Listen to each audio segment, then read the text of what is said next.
Bonjour à tous, je me trouve avec Émilie Dansikian qui est la Marketing et Digital Manager de MSC Software du groupe Hexagon. Bonjour Émilie. Bonjour. On est ravis d'être avec toi pour cette édition spéciale de l'Entertainment Lab. Alors tout d'abord, où est-ce que tu te trouves et comment tu vis cette situation actuelle ? Alors aujourd'hui, donc je suis chez moi. On est en plein moment de confinement. Je suis pas sortie de chez moi depuis maintenant 18 jours. Habituellement, je t'avoue que j'adore bouger dans tous les sens, mais bon, franchement, je me plains pas. Je le fais pour une excellente raison que tout le monde connaît, donc je le vis très bien.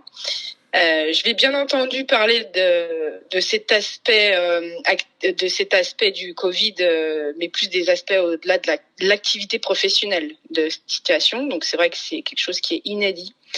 On est vraiment, chaque chose est différente de d'habitude, on travaille d'une autre manière.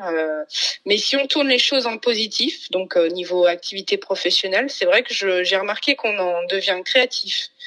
On en parlera peut-être plus tard dans notre conversation, mais je trouve que l'éloignement finalement rapproche, car on casse les codes et on est brut face caméra dans notre intimité. Donc c'est vrai que c'est inédit, mais intéressant. Et ça développe les capacités de communication entre les gens énormément dans les entreprises, parce que là, on est obligé d'interagir, quoi.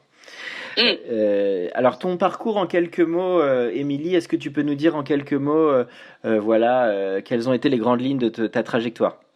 Oui, donc dans les grandes lignes, j'ai allié depuis mes 5 ans un cursus traditionnel et une éducation artistique à travers la musique et la danse. On va dire que j'ai passé plus d'heures dans les salles de danse que chez moi, et ce jusqu'à peu près mes 25 ans. Après un bac littéraire, je suis donc rentrée en école de danse et en fac d'art du spectacle, et j'ai enseigné la danse pendant à peu près 6 ans. Je faisais aussi pas mal de scènes. Mais j'étais également attirée par les aspects business. Donc, en parallèle de mes activités artistiques, j'ai repris mes études en communication et en marketing, et je suis entrée chez Arkema, qui est un des leaders de l'industrie chimie. J'ai ensuite travaillé au marketing pendant 12 ans chez un éditeur de logiciels, qui est un système de gestion de contenu appelé Easy Platform. On accompagnait les groupes dans leur transformation digitale en leur fournissant une plateforme pour gérer et optimiser leur contenu en ligne. Donc là, on en vient donc à parler du contenu, qui est un petit peu notre sujet du jour. Super. Et alors aujourd'hui, ton activité et ton rôle, Émilie ? Oui, donc aujourd'hui, je suis chez MSC Software, donc du groupe Hexagon, qui est également un éditeur de logiciels, mais en simulation numérique. Je m'occupe de la communication et du marketing, on va dire, à 360 degrés. Donc ça va du marketing traditionnel, événementiel, et également au digital. Alors ça fait un pont avec ce que tu dis, on est rentré aujourd'hui dans une ère du digital et du brand content, pour pas dire brand entertainment. Comment ça peut faire écho, toi, à ton activité actuelle ? Donc comme je te disais, je vais parler avant tout de contenu. Écho à mon activité, donc le contenu, il est vraiment au cœur de mon activité. Le contenu, il peut avoir différentes vocations. Il peut se vouloir à la fois informatif, éducatif, mais à la fois, il peut raconter une histoire, il peut être étonnant, provoquant, ou voire même parfois transmettre une émotion. Et on croirait que dans le B2B, et en particulier dans le monde de la simulation numérique, par exemple, que ce contenu va justement se restreindre à être informatif ou éducatif. Mais je pense qu'on peut aussi axer notre storytelling de différentes manières. Pour ce faire, je pense qu'il suffit de bousculer un petit peu les codes habituels, et on se rend compte in fine que c'est avant tout une histoire d'homme avec un grand H. Je peux m'expliquer, si tu le permets, de rentrer un petit peu plus dans le détail. Par rapport à MSC Software, par exemple. On pourrait dire classiquement qu'MSC Software est un éditeur de logiciels de simulation dont les solutions vont être utilisées par la plupart des industriels pour concevoir, valider, prévoir le comportement de leurs pièces, voir par exemple la résistance mécanique, les vibrations, etc., le rayonnement thermique ou l'électromagnétique et bien d'autres disciplines ou domaines de la physique, en utilisant la méthode des éléments finis ou de la dynamique multicorps. Donc c'est une manière effectivement de décrire ce qu'on fait, qui est un fait, mais on peut aussi dire la même chose d'une autre manière, en racontant une histoire. Je peux te donner quelques petits exemples. Par exemple, dans les années 60, en pleine guerre froide. Américains et Russes se disputaient, entre autres, la course aux étoiles. Le président Kennedy voulait que l'Amérique soit le premier à aller sur la Lune. C'est justement dans ce contexte que dans un délai très très court, 2 ingénieurs de la NASA ont développé un outil de simulation, un logiciel qui a permis justement cette conquête spatiale. Donc tu l'auras compris, je te parle des fondateurs d'MSC Software, McNeil et Schindler, donc le M et le SC de MSC Software. Ah oui, c'est sûr que ça rajoute du storytelling là, on est dedans. Donc tu vois, tu peux observer tout ce qui t'entoure. Aujourd'hui, il n'y a pas un seul des objets qui t'entourent qui n'est pas fait l'objet de simulation numérique. Je peux te donner un autre exemple. Si on prend un peu plus loin de nous, le robot Curiosity, dont on a entendu parler en 2012, je sais pas si tu te rappelles, qui nous envoie des images à couper le souffle depuis la planète Mars. Et ben justement, le développement de ce produit, il a demandé des années d'études et d'analyses, dont l'un des points cruciaux, c'était l'atterrissage, ou si je devrais dire l'amarrissage, la planète Mars. Donc à l'époque, en 2012, impossible évidemment de reproduire pleinement le phénomène sur Terre, parce que c'est pas la même gravité, il y a une absence d'atmosphère, c'est pas la même chose. Eh bien, un de nos logiciels a joué un rôle crucial pour aider les ingénieurs de la NASA à faire descendre et à placer avec précision Curiosity, donc cet astromobile, pour aller explorer la planète rouge. En conclusion, en fait, ce que je veux dire, c'est que nos solutions, elles ont pour le but d'améliorer le quotidien des ingénieurs de l'industrie et in fine la vie des gens sur Terre, même si là, on entre dans un aspect un peu plus politique, car tout le monde n'a pas accès au même niveau de technologie ni même niveau d'information. Un exemple, si tu as eu la chance, par exemple, de prendre l'avion l'A380, par exemple, le confort acoustique pour le passager de cet avion, il est assez remarquable. On a réussi à faire ça grâce à l'un de nos logiciels en simulation en vibroacoustique. Ce que je veux dire, c'est que tous ces exemples, toutes ces histoires, c'est juste, pour en revenir au contenu, c'est une autre manière de tourner nos messages. Voilà. D'accord. Oui, donc cette anecdote a bien montré la puissance du storytelling. Alors justement, qu'est-ce qui fait pour toi la force d'un bon storytelling, d'une bonne narration, on va aussi le dire en français, pour voilà, n'hésite pas à me dire. Oui, et narration, je dirais aussi, storytelling, c'est donc raconter une histoire. C'est sûr. Comme on disait, quelle va être notre propre histoire. En priorité, je dirais, c'est savoir s'adapter à sa cible. À l'ère du marketing 4.0, qui a pour but d'adresser un message pertinent et personnalisé à sa cible, on n'a plus le droit de parler de soi exclusivement et de délivrer un message unidirectionnel. C'est comme dans la vie de tous les jours avec nos proches, j'ai envie de dire. C'est quand même plus appréciable lorsque tu prends pleine conscience de la personne que tu as en face de toi et que tu fais en sorte d'avoir de l'empathie qui fait que tu peux adapter aussi ton message à cette personne. Alors ça veut pas dire que tu vas pas être honnête, c'est juste que tu vas avoir ton message à délivrer et que si tu prends bien conscience qu'il va être entendu, si on prend le temps de considérer celui qui va le recevoir.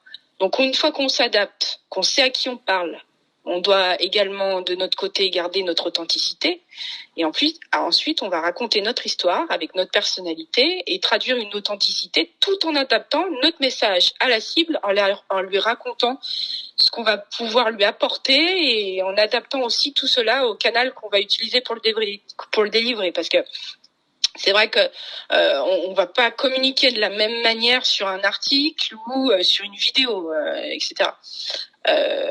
Après, on peut aussi être un bon communicant. Il faut tout de même aussi que la personne en face de soi soit prête à recevoir le message. D'où l'importance du contexte et qu'il faut prendre en considération aussi dans le marketing, qui est important. Mais bon, ça après, on peut pas y faire grand-chose non plus. Bien sûr. Et alors justement, des exemples d'opérations que tu as pu mener et puis ce qui t'inspire dans ton secteur ou dans d'autres secteurs? Des exemples, quand je travaillais chez Easy System, je me suis posé la question de savoir comment on pouvait transposer certaines actions qui marchaient bien dans le B2C à l'univers du B2B. On a tous entendu parler du podcast. C'est d'ailleurs ce qu'on est en train de faire. C'est vrai qu'il fait fureur. En collaboration avec une agence avec qui je travaillais à l'époque, donc c'était il y a au moins 4-5 ans. On s'est un peu lancé là-dedans, donc on était un peu pionniers. Le but, c'était que des responsables internet, des chefs de projet informatique puissent nous faire part des challenges auxquels ils étaient confrontés dans la transformation digitale de leur organisation et savoir comment Easy System les avait accompagnés. Savoir comment ils performaient davantage grâce à la plateforme qu'on leur proposait et comment ils réussissaient à proposer de meilleures expériences clients. Donc on a lancé ces podcasts. C'est vrai que c'était pas courant dans le B2B. Donc le résultat est qu'on n'a pas honnêtement eu des performances de folie, je t'avoue. Mais on était un peu pionniers et je pense que le podcast dans l'univers du logiciel et du B2B peut avoir son avenir. Franchement, je vois pas pourquoi un responsable en transformation digitale ou un ingénieur d'un bureau d'études n'aurait pas envie d'écouter un podcast dans le métro ou dans sa voiture, à condition bien sûr que je pense qu'un format court de 10-15 minutes c'est quand même bien. Qu'on articule aussi le podcast avec des chiffres clés, que ce soit parlant. Mais je pense que le but du podcast aussi, c'est que ce soit un levier qui fait qu'il soit complémentaire à une autre action. Si on pense 360 degrés, par exemple, et pas juste une action unidirectionnelle, il faut imaginer que le responsable marketing utilise tous les leviers et les fasse communiquer les uns avec les autres. Donc, dans le but qu'ils soient complémentaires. Donc, un podcast, par exemple, ça peut être une entrée grâce à la success story qu'on va dévoiler. Mais le but, c'est de solliciter le souhait de celui qui va l'écouter, d'aller sur le site internet de la personne qui a fait le podcast pour, par exemple, s'inscrire à un webinar ou télécharger un livre blanc. Bien sûr. Là, je parle vraiment des leviers B2B. Bien sûr, bien sûr. Et alors justement, quand on va sur le sujet de l'innovation dans le storytelling et des nouvelles formes du storytelling, à quoi tu es sensible de ton côté ? L'agilité. J'avoue que c'est pas évident, c'est vrai. J'adore ce côté de l'agilité, on en parle beaucoup, mais je t'avoue qu'ensuite, quand on le met en place, c'est pas forcément évident. On dort pas beaucoup, je te l'avoue, dans le marketing. On prend l'exemple, par exemple là, de notre période de Covid-19, qui est très compliquée, déjà pour tout le monde, mais dans le secteur du marketing, de l'événementiel, par exemple, on s'est posé la question, typiquement, de savoir comment on peut faire pour garder contact, pour continuer à susciter de l'intérêt. Le contexte est que aujourd'hui, chacun est chez soi. Donc, dans un souci de continuer à être proche de notre cible et de montrer aussi notre solidarité, on s'est dit que on allait se montrer nous aussi, chez nous, en toute simplicité, et faire partager notre savoir. Donc, on a eu une idée la semaine dernière. D'ailleurs, beaucoup de personnes l'ont fait. Il y a des artistes qui ont partagé des chansons, des sportifs qui ont mis des cours de sport en ligne, etc. Mais nous, on s'est dit, nous, on est dans l'édition de logiciels, dans le B2B. C'est pas sexy pareil, c'est pas pareil. Mais est-ce qu'on le ferait pas ?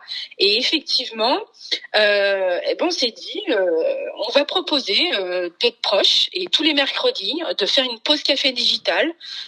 Tous les mercredis à 15h30, on donne rendez-vous à nos cibles avec un expert de MSC Software pour partager sur une thématique en toute simplicité, un mug de café à la main. L'expert est là pour répondre aux questions s'il y en a, pour échanger. Et donc là, on est typiquement en train de casser les codes. On est agile, on s'adapte à une situation qui est compliquée. On casse les codes d'une industrie qui a quand même plus de 50 années d'existence, si je te parle des MSC Software. Et je peux te dire qu'à ce jour, c'est une action qui est très appréciée. D'accord. Et alors la dernière question, peut-être sur tes goûts en tant que spectatrice ou auditrice, sur les films préférés ou des œuvres, ça peut être de la lecture, de la série, qu'est-ce qui t'inspire toi tous les jours ? Alors, moi, il y a un film, si je dois te donner mon film préféré, alors je sais qu'on s'était parler et que tu t'attendais à ce que je dise Black Swan, de par mon passé un petit peu artistique et du monde de la danse. Mais mon film préféré, c'est Kung Fu Panda. D'accord. Donc c'est pas Black Swan, c'est un peu l'opposé, mais à la fois non, il y a les mêmes valeurs. En fait, je t'explique. En fait, pour moi, ce film il met en lumière plusieurs choses qui sont fondamentales pour moi. Alors c'est vrai que au début ça fait rire, mais sérieusement, ce film c'est l'humour, l'humilité, l'autodérision, le dépassement de soi, l'esprit combatif et une certaine philosophie de la vie. Donc voilà pour moi ce qu'est ce film. Donc, je me suis même tatoué une phrase du film. Si tu veux, je peux conclure avec cette phrase qui est philosophique. Vas-y. Donc hier fait partie de l'histoire, demain est un mystère, mais aujourd'hui est un cadeau, c'est pourquoi on l'appelle le présent. Ah, pas mal. Eh ben, merci beaucoup, Émilie. Eh bien, on finira sur cette citation de Kung Fu Panda pour les auditeurs et les amateurs de panda. Et voilà. Et à bientôt, Émilie. Merci beaucoup pour cette interview. Au revoir.